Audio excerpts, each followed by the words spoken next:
What's up mga kasosyal? It's Valentine's Day, the day of hearts, chocolates, and strict parents acting as security guards.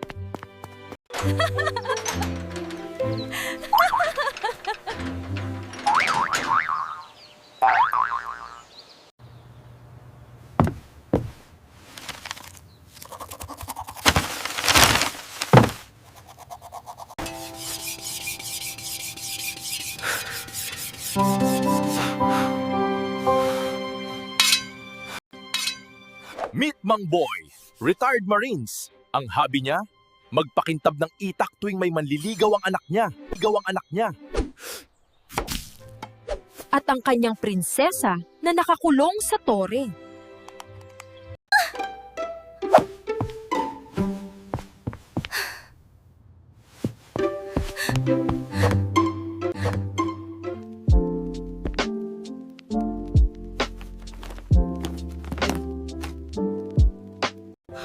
Si July, ready na ang puso pero hindi ready ang gate pass. Kasi ngayong Valentine's, may mission sila ng boyfriend niyang si Mark.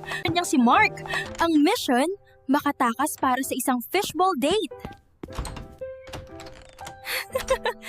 Are you here yet? What is taking so long?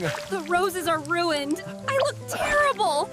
She's gonna be so mad. Beb, nasa labas na si Papa, nagkakape sa terrace, may hawak na dyaryo pero nakatingin sa gate. Beb, natatakot ako.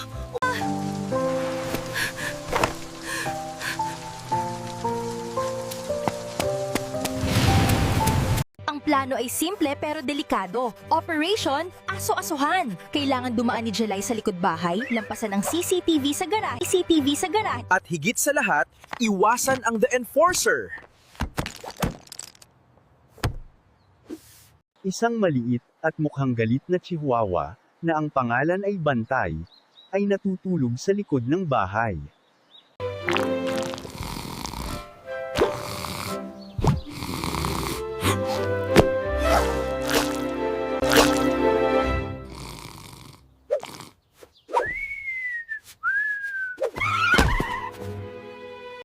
Alas 7 ng gabi.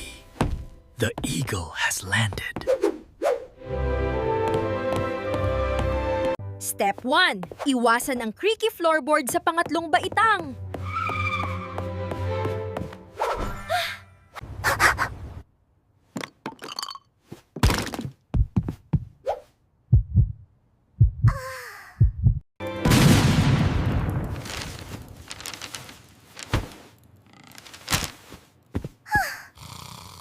Target in sight! The back gate! Pero gising na si Bantay, ang final boss!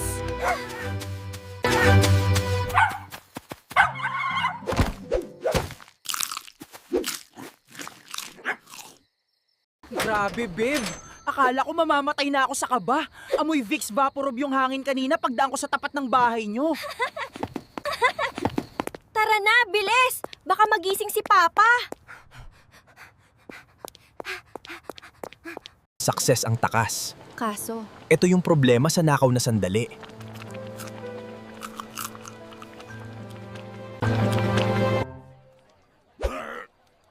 hindi mo ma-enjoy kasi feeling mo may CCTV ang langit na nakatutok sa'yo. Si Tito Boy ba yun? Kamukha ng bumbunan niya. Beb, si Manong magtatahuyan. Kalma ka lang. Beb, Parang hindi tama to. Hindi ako masaya. kinakabahan lang ako. Ako rin, Beb. Feeling ko anytime may babagsak na net sa atin galing sa taas. At doon nila na-realize, hindi pala yung date ang importante, kundi yung peace of mind.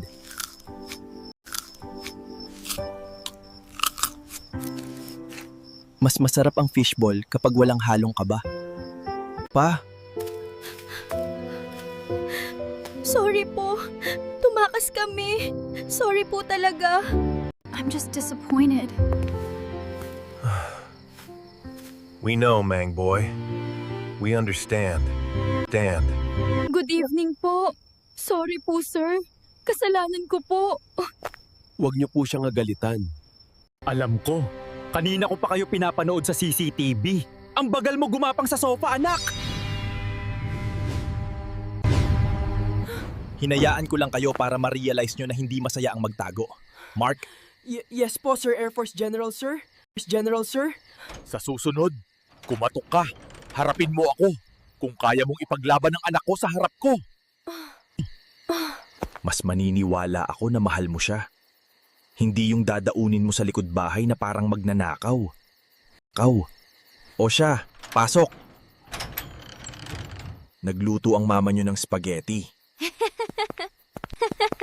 Doon kayo mag-date sa sala. Bantay ko kayo.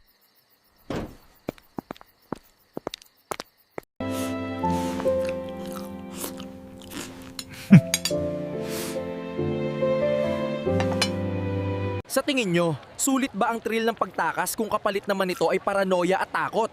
Tulad ng pagkain nila ng fishball nang nagmamadali. O mas pipiliin nyo pa rin ang peace of mind na magpaalam ng maayos kahit nakakatakot si Daddy? Sa inyo bang palagay, ang paghihigpit ng mga magulang ay paraan lang nila ng proteksyon? Guys, parang awa nyo na. Paki-like at share naman tong video. Kailangan ko ng proof na good influence ako. Kaya mag-subscribe na kayo kapag umabot tayo ng 1,000 likes. Sasabihan ko si Daddy na tinidor na lang hawakan niya next time, deal? Click nyo na! Bye! Watch nyo din yung next video! Hi! Video!